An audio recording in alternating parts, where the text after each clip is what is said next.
See Vanessa. Good afternoon, everyone. Welcome to Senate Education, Friday, May 5th, 1:32 in the afternoon. And we're starting with USDA proposed rule change. And Ms. Horton, would you just tell us a little bit, bring us back to what we're trying to do here, what you'd like us to do. We've got about 15 minutes to talk about this, and we can then move to Ledge Council. Yes. And also, thank you for all your work on the bill. Thanks, Senator Hashim. Thanks, Senator Williams, and others. So thank you all. Yes. Thank you, Senate Education Committee, for all of your hard work on these questions. I'm in North Oregon, Executive Director of Hungry Vermont, for the record.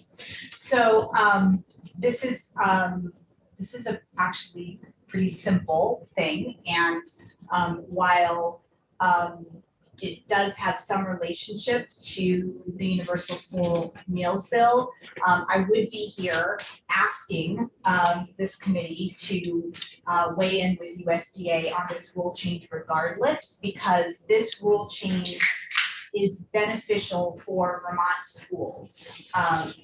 And what it does is, what it would do is it would lower the threshold of eligibility for which schools are allowed under federal rules to participate in the community eligibility provision, which we all call CEP around here. And that is one of the two provisions that the federal government has in the National School Lunch and School Breakfast programs that make it possible for schools to provide universal meals and still draw down federal reimbursement. And of the two provisions, the other one being provision 2, CEP, is a lot easier for schools to administer, and it's a lot easier for the Agency of Education to administer, and it requires less paperwork on the part of families, and it also tends to bring a better federal reimbursement rate to schools. So it's just a much easier provision to use. And right now, only schools with 40% of their students directly certified for school meals are eligible to use CEP, and all other schools have to use provision 2. And that means that right now in Vermont, the majority of our schools have to use provision 2. But with this rule change, it would drop the percentage of schools, the percentage of directly certified students that schools would have to use the community eligibility provision down to 25%. So that will just allow many, many more schools in Vermont to use this simpler provision that's less burdensome on families, on school staff, and on the Agency of Education, and improves the federal reimbursement rate in most cases for schools. So we are requesting all the committees that have had an interest in school meals issues. So both the agriculture committees, both the education committees, and also House and Senate leadership to do a formal public comment and submit it to USDA. When's it due? May 8th, so Okay. soon. Yep. And would this be one letter from all of us? Yes, I think just a letter from the committee. Friend Senator Renner, and I serve on agriculture with Senator Renner. So each committee does their own letter. Is that what you're? That would be ideal, because USDA counts the number of comments they receive. But at the same time, a comment from a state government entity carries significant weight. So there is value in as formal committee action, you submitting a public comment, and there's a value in having multiple committees submit comments, because there's just on some level a counting up of this many in favor, this many opposed, to help support the rule change that USDA it has stated publicly that they intend to make this rule change. So, but we don't want to take any chances on that because it would be so beneficial for so many, especially of our smaller schools, our more rural schools. It will make things better, and it will improve the federal funding for our school programs. So usually what each committee will do is ask Ledge Council to draft it, and maybe one person that drafts all the letters, which isn't ideal because you're looking for sort of a different flavor for each level of the letter. It's just not going to, make sense in terms of timing. I'm just trying to think this through a little bit with you. Do you have any draft language that you might share with this committee?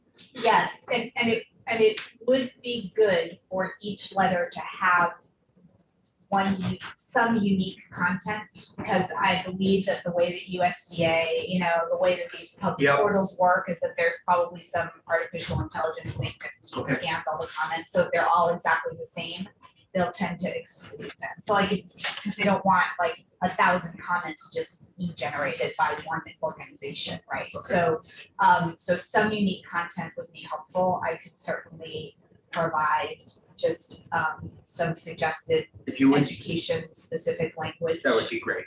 And email it to me, and then we will work on it.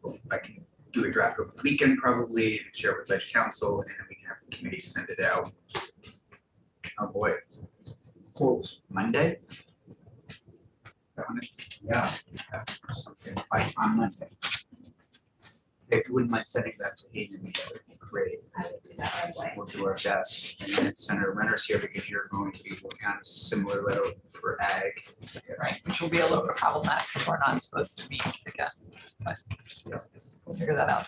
I mean, frankly, is it that bad if the Senate sends one letter with ag, ed, and the pro tem on it?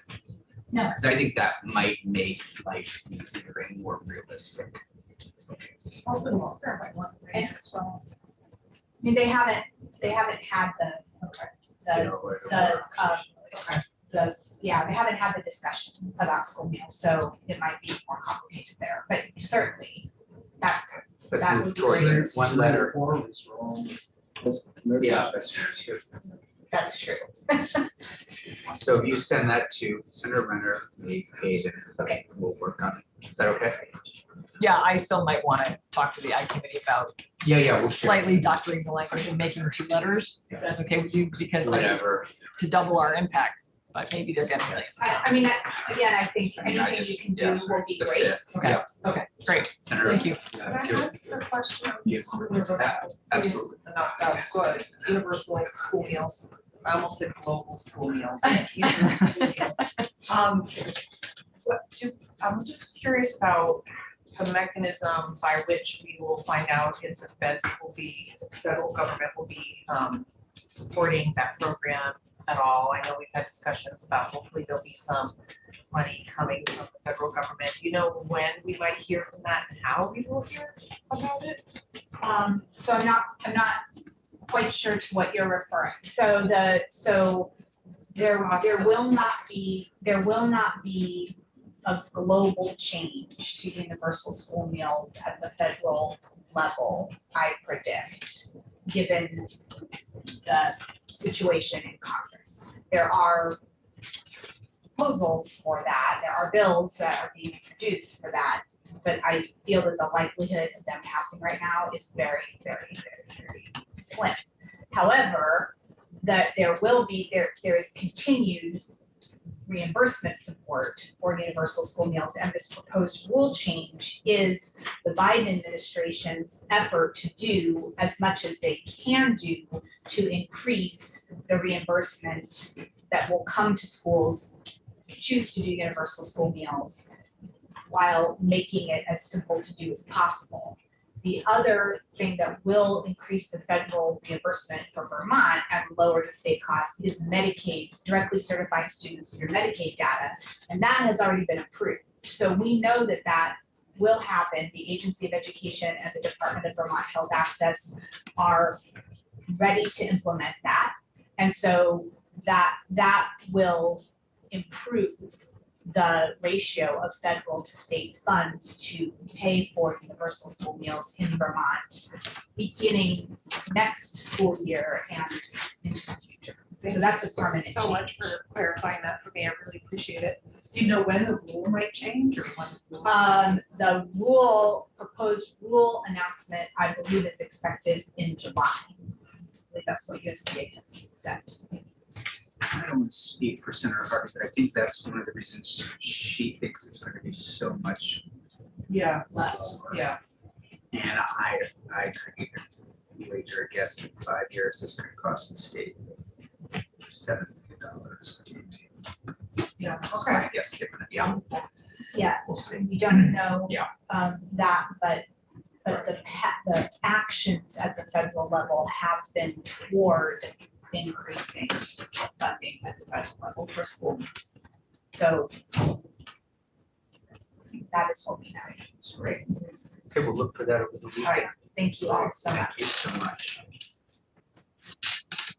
Mr. Fisher. So Senators, the House, it has a notice S-138, an act relating to school safety, a bill that we sent them.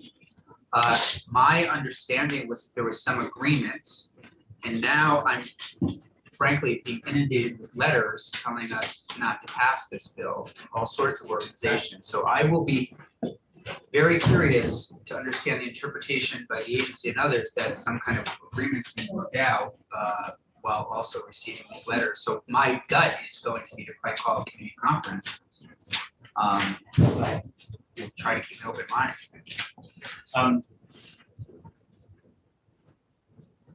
I'll start there. I was going to offer something on the previous one. Let's just stick to school safety, please.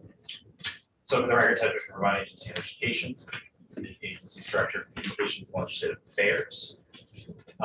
Unable to join me today are Jeff Francis and Rachel Seeley. Jeff with the Vermont Principals Association, both familiar with Jeff, the Vermont Principals Association, Rachel Seeley of the Vermont Legal Aid Disability Law Project, and they're the Vermont Legal Aid legislative director. I'm sorry, Mr. Chair, I'm unaware of what you were referring to in terms of comments in that position. I would like to start by talking about the process we have undertaken to come to consensus on the proposal that you have in front of you. I think Hayden just passed out the House Education's proposed amendments, or proposed amendments, and I'll be happy to go over that in a second. But just before we do that, the House Education received your bill as passed by the Senate. They received some testimony from the agency, speaking on behalf of ourselves as well as the team of the administration and the Department of Public Safety. They received testimony from Vermont Legal Aid, who raised some, I think, very appropriate concerns about how these teams have been misused in some schools to improperly exclude kids or to potentially even circumvent the discipline process, which is highly concerning. They also received testimony from several of the education associations, and so House Education asked us, by which I mean the administration, the education associations, and Vermont Legal Aid, to have some conversations to see if we could come to an agreement or at least work on some differences. And I'm very happy and hopeful and glad to say that we achieved consensus on all but one point, which I feel like is a flag for you because we have a solution there. So the version that you have in front of you is the consensus document on all three of the parties, and speaking sort of broadly of the education associations, is that they are different and have different perspectives. Often they sort of worked together with us as a group, and we work together as a group, both the agency and the Department of Public Safety together. And the reason why this is coming so late is that process was lengthy. It was very interesting and informative, and it was sometimes arduous. And I have to say, we don't do this every day, and I really enjoyed doing it. It was a really good process. And I think that the version of the bill you have in front of you is really strong as a result. And I will signpost what is different, the small number of changes the House made from the language that we recommended to them as a result of that process. So I think it's useful for you to know sort of what they looked at. But what I should say is what we as a group determined, and sort of the fundamental frame that we ultimately negotiated around and then came to consensus on, is that these teams are very important. There is a reason for them, as much as I wish that there weren't.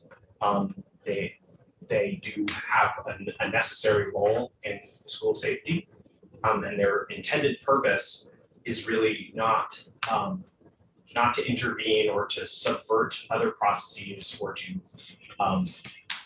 impose discipline or even refer to criminal justice. They ultimately come, and I know you heard this back at the beginning of the session, which is worth reflecting on for a second. They come from the recognition and the understanding that the majority of students who commit school shootings or other individuals who commit school shooting, ultimately, we know, they tell someone, they reach out, often it's to cry for help. And so if we can listen and we can respond, we can avert catastrophe, but also potentially get them the supportive resources they need. So the goal is not, but oftentimes what we have found through that process, so there's an important reason for doing it, but used inappropriately, they can be very dangerous. And so this is where, AOE is a regulatory agency. Just speaking on behalf of my employer, AOE is a regulatory agency. All three of the various groups at the table came to the idea, it's like, these are important, and we need to do them right. And so our consensus is not uniform. We have different reasons for being there. Legal Aid has concerns about use of these teams, but they would like to see them properly regulated. Their concern, and I would recommend that you reach out to Rachel. And I'm sure I don't want to speak for her, but I know from conversations, just to characterize, that there's a recognition that we have 200 schools approximately using these already. They're not going to stop using them if we fail to regulate them. We at the agency believe that it's important that they be required on their own merits. But we also believe that the best way towards ensuring regulation is that we require them, because it will allow us to exercise that oversight. Think about our purpose statement, which is leadership, support, and oversight.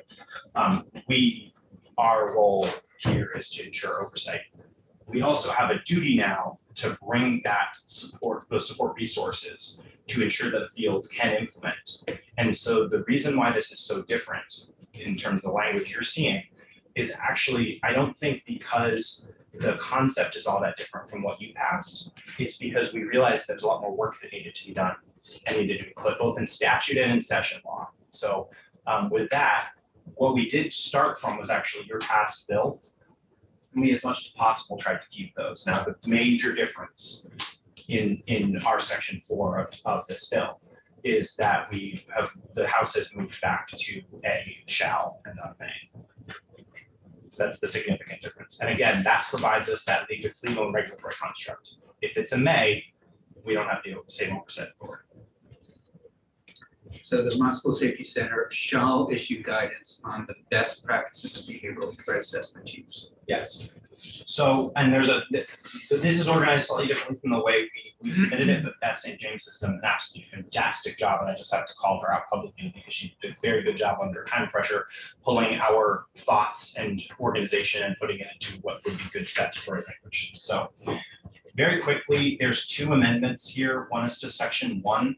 They made some changes to options-based response drills. They added age appropriate, and they also added a notification requirement for parents and guardians. And speaking on behalf only of my employer, the AOE, and more generally the administration, we have no concerns with those. I can't speak for others on that. Maybe I just want to let you know, this isn't even on the House floor. It's on notice. It'll be on Monday. We're going to have Beth in on Monday just to show us side by side of the differences. So, and have a little more testimony, then we'll decide whether or not we want to concur as written or call a committee of conference. how. So you have the language in front of you, and I'm gonna work from that just because I think it's easier for me to not mess up. Well, I understand we have language. No, I'm just saying, on Monday, we're gonna have to do a side by side, so people can really understand the differences between what we passed and what is being. Yes, I apologize. There was a but clause there that was operative, and I apologize. I would like to speak in broader brushstrokes. I'm happy to dive into individuals. Much of this was carefully discussed and negotiated language among the parties. In some cases, some of the training requirements, for example, we gave a bullet to Beth, and she did a good job of making it work from a statutory perspective. So the first difference is that there is a legislative intent section with what we believe is very strong intent language. So the first subdivision of that section is that they should be used for the purposes of preventing instances of severe and significant targeted violence against schools and school communities. And then we name some of the possible threats they would be used on. This is, we're at the bottom of page 1 and the top of page 2, apologies. And the goal of these teams is to assess and appropriately respond. So we felt that it was very important to focus the minds of everyone who's going to be implementing this section on what the goal is, which is really, we're talking about significant severe threats. We're not talking about 2 students who get into an altercation on the playground and someone throws a punch, which was a concern that I think this committee heard previously and also the House heard, right? Which is, we don't want to see them misused. Equally important, if not more important in many cases, thinking of the regulatory construct, it's the intent of the General Assembly that the use of behavioral threat assessment teams shall not contribute to increased school exclusion or unnecessary referrals of students to the criminal justice and school discipline systems, and shall not disproportionately impact students from historically marginalized backgrounds, including students with disabilities. And I should just note, because historically marginalized backgrounds is a term of art that the Agency of Education uses, that includes students with disabilities, it includes students of brain dysfunction, crucially, it includes students of color, ethnic minority students, new American students, English language students. And we are very cognizant and concerned about potential uses of these teams or the potential that these teams could contribute to racially disproportionate judicial outcomes or even exclusion outcomes. And so that's something we are very, very carefully monitoring, very careful about. To note that your data collection section is there in its entirety and has been expanded with the goal of ensuring that we are able to keep a close eye on these teams as they're used and adjust appropriately. I'm going to get to that in a minute, I apologize. So we wanted strong intent there. We then have sub B is the requirement for a policy. The first subdivision of requirement of policy, this is line 10 on page 2. The first sub is administration recommended language. And excuse me, it's not. Sub 1 is a definition that was added. Sub 3 on the bottom of page 3 is the policy that we had initially introduced to you at the beginning of the session, which is that a school district can approve to recognize that the school shall adopt and ensure implementation of a policy and procedures for use of behavioral threat assessment teams. That's consistent and at least as comprehensive as the model policy. So what is different here is that we, with the stakeholders, came up with what we'd like to see in a model policy. This is a construct we have for hazing, harassment, and bullying. It's also the construct that we used last year for school branding. You have heard some concerns about the school branding process. We are very interested to take some lessons learned from that process into this process. And you'll note that we have worked here on some strong language here about best practices, as well as ways to prevent prevent some of the negative potential outcomes that I referenced a moment ago. Here's where I want to flag the first change from our interviews. Go ahead. Can I ask you a question? When is this, you're on at the bottom of page 2? Or Yes. When is this model policy supposed to be developed, or is that at the end? This will be, we have added another section, which is section 5 on implementation. And the policy will be issued for public comment in November, and we will finalize it December 15th. We're planning a pre-policy and post-policy stakeholder engagement process. We're already in conversations about that in anticipation of passage. There's some other constructs of implementation that are worth going on, so if you don't mind, send it all back. Yeah, to us. Appreciate it. So in here, if you look at the top of page 3, sub A, there's some language about policy and procedure shall require law enforcement conduct in the case of endangered individuals in the school community shall address the following criteria that shall be used to assess a student's threatening behavior, the process for reporting threatening behavior, the civil rights and due process protections to which students are entitled in school settings, and when and how to refer and refer law enforcement in the limited instances when such referral is appropriate, which shall not include student behavior was a violation of school code, conduct code, but is not also a crime. So we're really not interested in behavior that isn't going to pose a significant danger to us.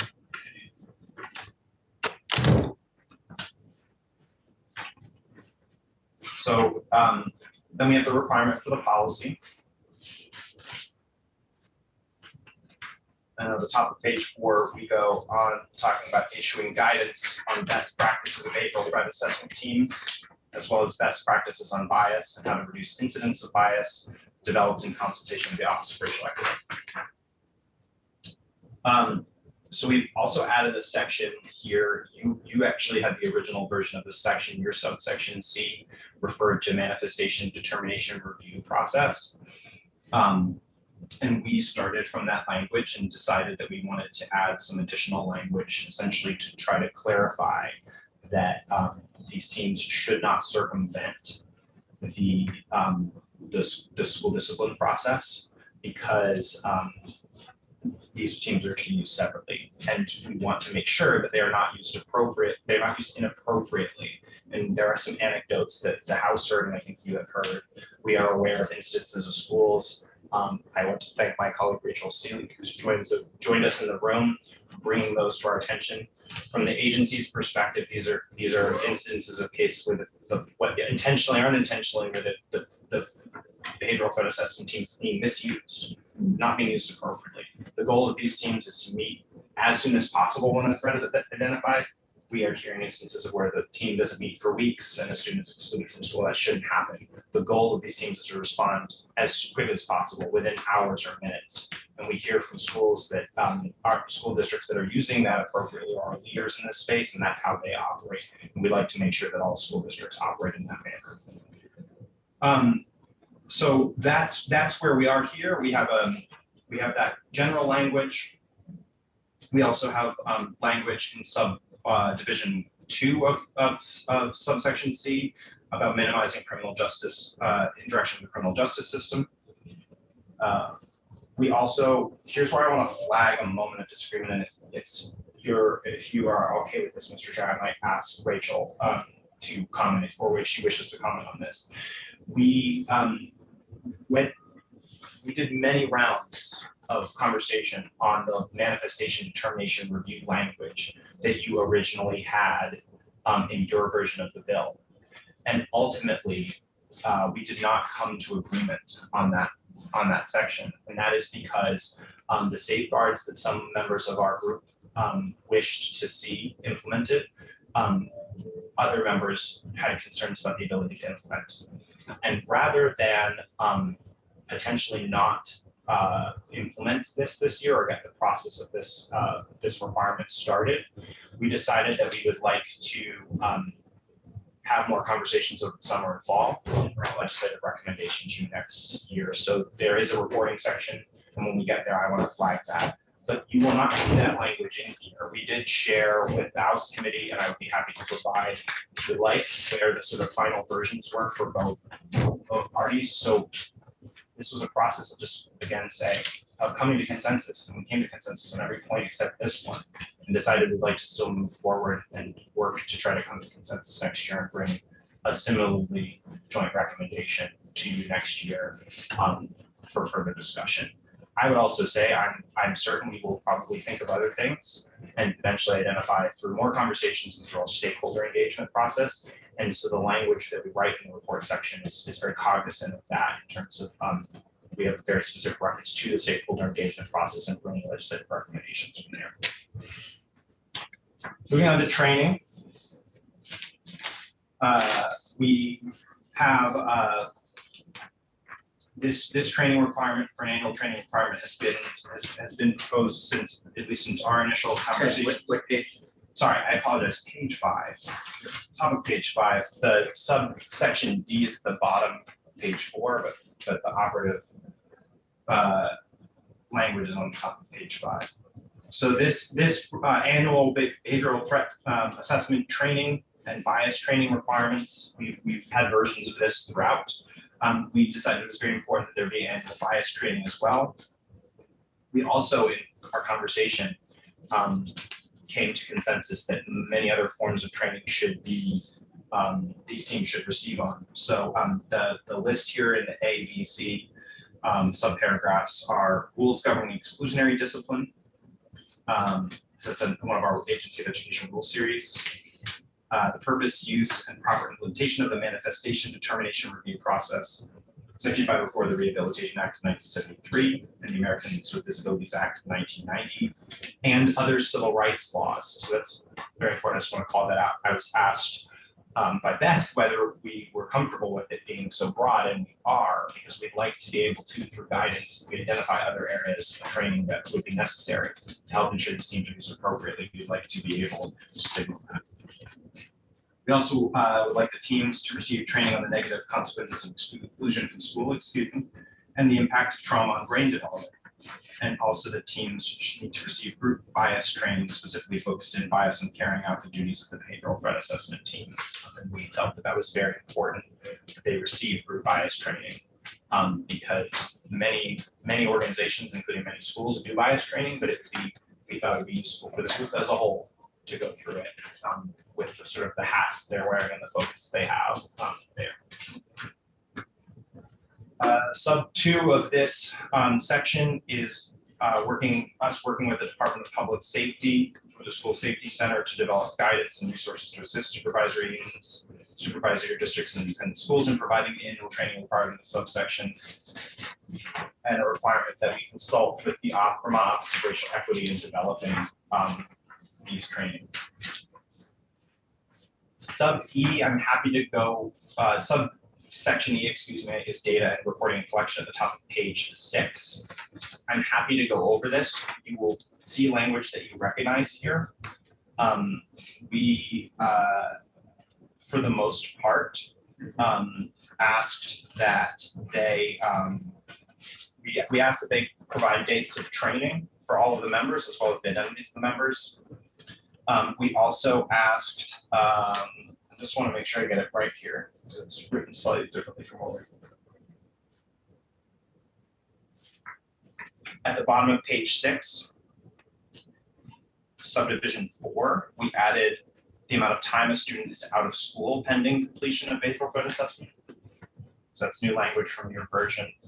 At the top of page 7, sub 5, 6, and 7 is additional items. We added information regarding whether a student is subject to behavioral threat assessment, was also subject to exclusionary discipline for the same behavior, and in that discipline, information regarding whether law enforcement was involved in a behavioral threat assessment, and information regarding whether the threatening behavior was also reported to law enforcement.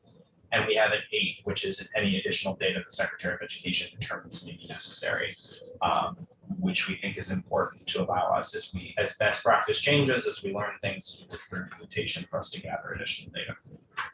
And I want to say, we think that the data is going to be really useful. I'm quite interested in the idea that we might provide a data set that could be used for further study on this, as well as we talked, I think the last time I appeared before you on this matter, we talked about how difficult it is to judge the use of these teams. We know that some districts only conduct a few behavioral threat assessments a year, which may be too few, and some conduct dozens, and that may be too many. So it will be helpful for us to understand the threat and every school's profile in terms of their community and their community's needs, and what the dynamics of their communities are different. So it's hard to say one district you're doing it too many times, absent knowing more. So we are really interested in the data, and I know that there are other groups as well who may be really interested to see this. So we're looking forward to gathering.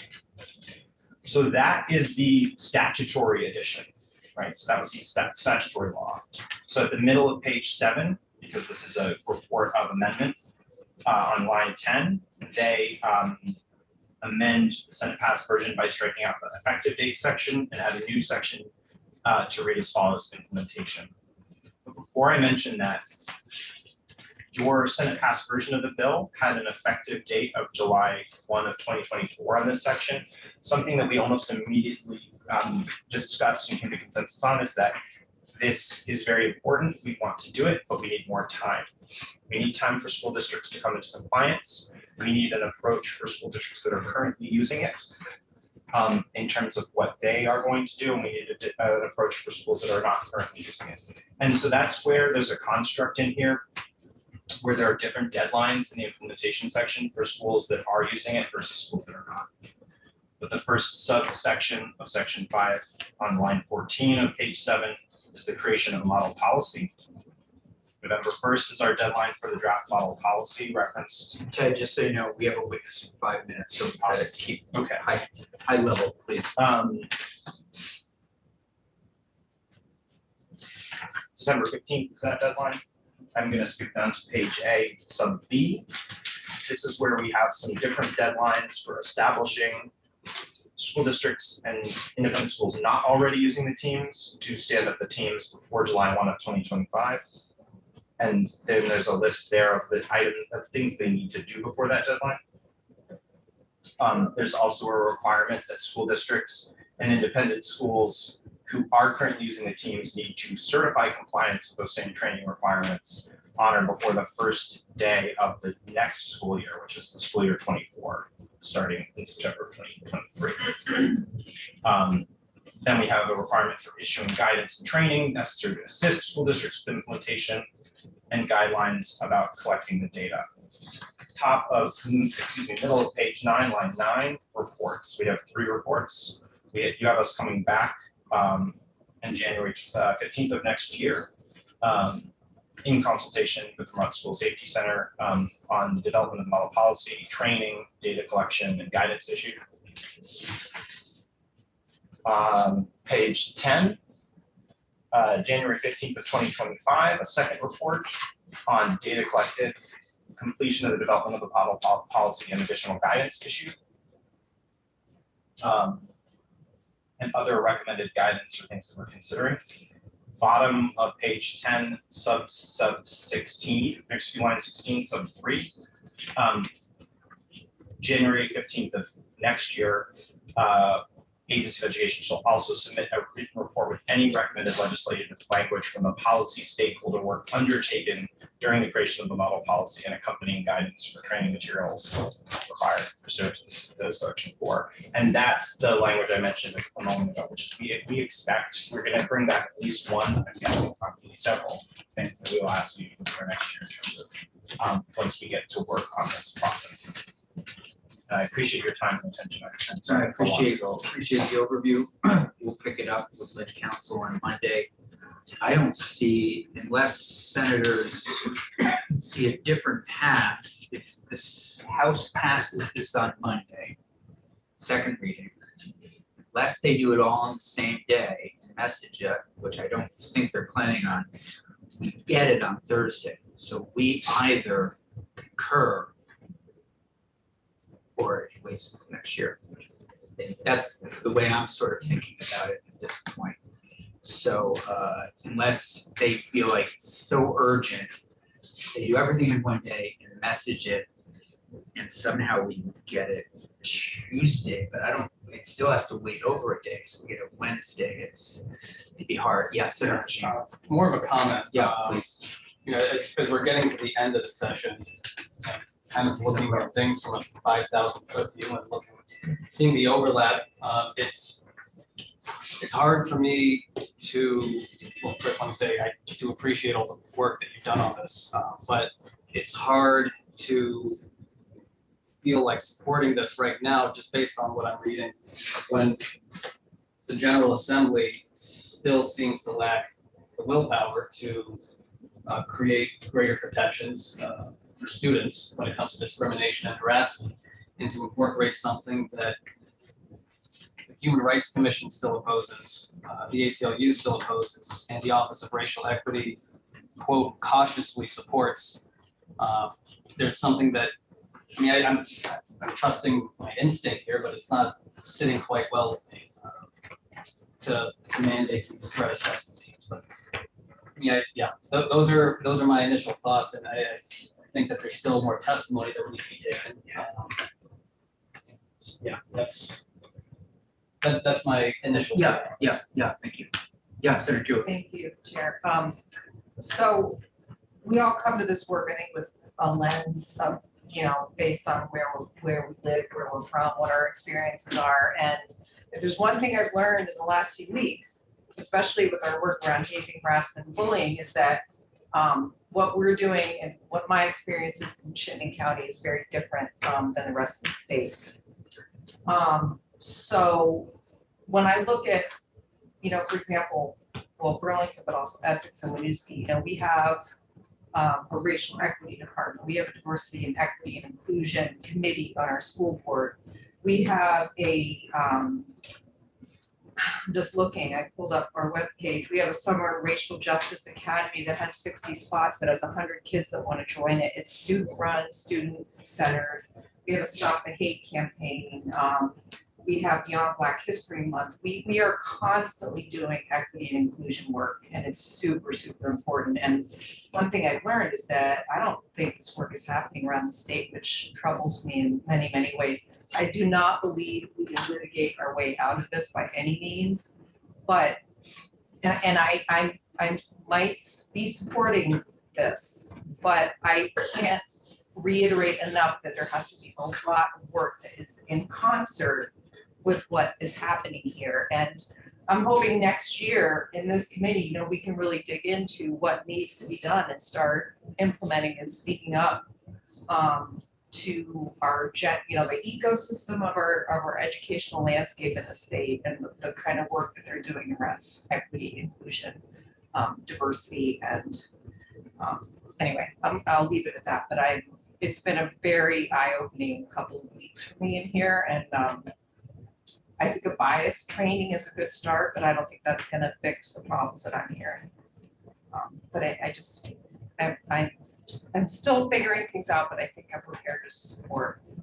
Okay, I appreciate that. If you'll permit, Mr. Chair, I know time is short. The reasons I'm in a wholehearted agreement with both Senator Buick and Senator Sheen. From what I've appreciated of this process, just speaking personally for myself, is that I don't think the missions of any of the organizations, even the organizations you referenced that that maybe are not in agreement, are not supporting this, I don't think any of us disagree that the agency is deeply committed to equity and I think the schools are too. I think these are difficult issues, and we know that there are patterns, there are issues. I think from my perspective, we want to see this regulated exactly for what you just mentioned, Senator Gulick, which is not every school district has the resources to do that, or even has it on their radar screen that it's important enough that they need to be doing it, and so those are other system-wide problems that we always sort of touch on in all these spaces. And one of the main reasons we want to see this done, like I mentioned, is because we'd like to be able to. We know that there are districts that are not using it correctly. We know because they come to legal aid as cases. And then there are other instances, I'm sure, that don't, which frankly concern me and keep me up at night. Yeah. And so I think that we don't think those schools are going to stop using them, because they're using them voluntarily, and they're using them and they've been trained at the expense of the state to do this voluntarily. So I don't think they're going to stop, and we'd like to make sure that they're regulated. Right. And the other thing is on the other side, and I know I'm preaching to the choir on this, but we do still believe that it's a tool, a necessary tool in the toolbox. I wish that were not the case. Yeah. But my final words are, we also didn't have the resources to do DEI work, and we found the resources and we found the money, and districts have to do this. Absolutely has to happen. And I would say, speaking for my former boss, he would totally agree. Unfortunately, we do sometimes need to require things, even in the construct where there are many important things to be decided by local control. We do need, and we are working on that. Thank you to last biennium's General Assembly for passing district quality standards. And I expect that a lot of those, we'll see lots of changes and improvements in lots of areas. This is an important part of that regulatory construct. Very quick thing, because I know we're at the end of the clock for this, but would you be able to send an email that we can also put on our committee page so the public can see, but an email to all of us regarding what regulatory and oversight tools you would have or not have if this were to pass or not pass. I would be absolutely happy to do that. And I'd also be happy to come back. I understand time is very short, but I will be in this building until you guys adjourn. So I'd be happy to come in and talk. But certainly we can send you something in writing. Okay, take 2 minutes. Yeah, let's take